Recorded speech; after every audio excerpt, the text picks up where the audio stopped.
Eh, t'as eu la nouvelle note de service au fait? Bah non.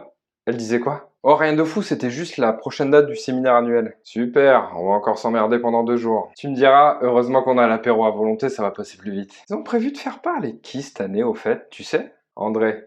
L'année prochaine, il part en retraite. Super.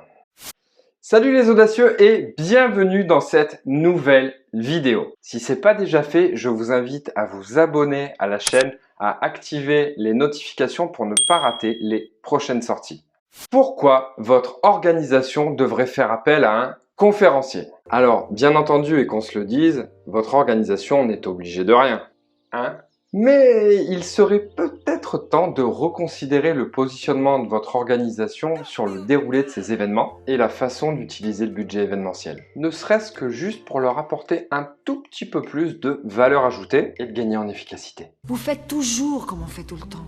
Oui, puis on a tout le temps fait comme ça. Mais d'abord, prenons un peu de recul. Quel est l'intérêt des événements organisés par les entreprises? De manière un peu plus générale, les organisations qui prévoient ce type d'événements à leur agenda y ont recours 1 à 2 fois par an. Ces événements permettent aux différents collaborateurs d'une organisation de profiter de cette occasion pour se retrouver, créer des liens, découvrir ses collègues dans un nouveau cadre, créer de la cohésion d'équipe et pourquoi pas même une certaine dynamique de groupe. Vous en conviendrez, l'intention est plutôt honorable. C'est cela, oui. Mais alors, comment ça se passe sans conférencier?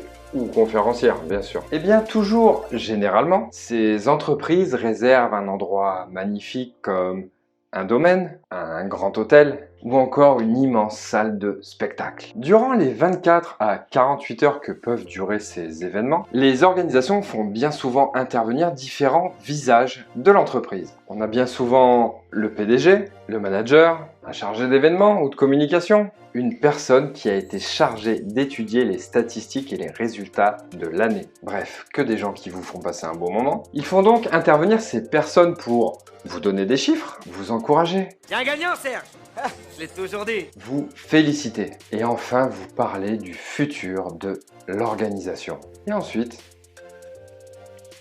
est-ce que vous avez réellement pris le temps de sonder vos collaborateurs?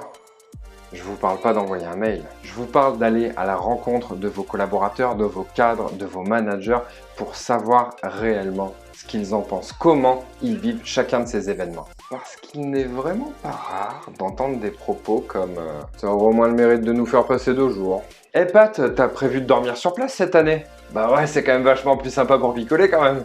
Vous voulez un whisky? Eh Fred, tu l'as vu le programme cette année? Ouais, c'est le président qui ouvre pendant 1 heure.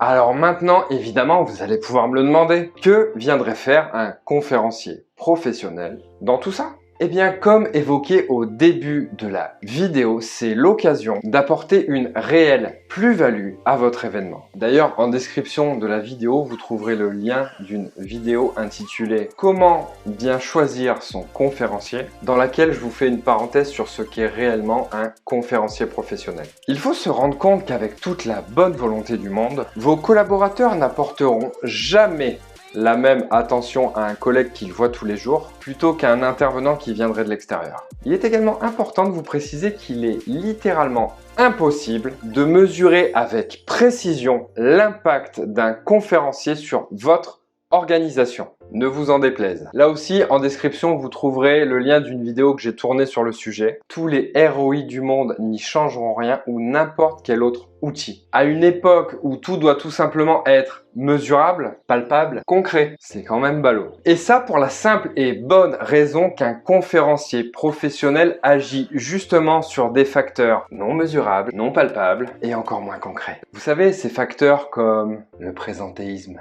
Oui, ça en général on n'aime pas trop en parler. L'absentéisme, le manque de productivité. Vous savez, tous ces chiffres qui, une fois mis bout à bout, vous ont juste fait perdre une somme monstrueuse. En revanche, ils apportent un nouveau regard sur des facteurs comme la créativité, l'engagement, l'implication, l'innovation, le leadership, l'audace et toutes les autres spécialisations que vous pourrez découvrir selon les différents profils d'intervenants. Ça, il faut rendre à vous-même ce qui appartient à vous-même. La cerise sur le gâteau, bah ouais, je vais quand même pas vous laisser repartir bancal, un conférencier professionnel qui l'ouvre ou qui clôture votre événement délivre son message tel un cadeau qui permet des prises de conscience, un passage à l'action, et donc une organisation qui évolue, des chiffres qui montent dans le bon sens, parce qu'il faudrait quand même peut-être pas oublier qu'aujourd'hui, la qualité de vie au travail est reconnue comme un facteur prouvé scientifiquement influent sur les chiffres de l'entreprise. Donc maintenant qu'on a un petit peu dressé le tableau, je pense qu'on peut dire qu'un conférencier a quand même son utilité, hein? Voilà les audacieux, cette vidéo est maintenant terminée. Bien évidemment, si elle vous a plu, je vous invite à me laisser un commentaire ou encore à lâcher un pouce en l'air, à vous abonner à la chaîne et à activer la cloche de notification pour ne rien rater des prochaines sorties. Salut les audacieux!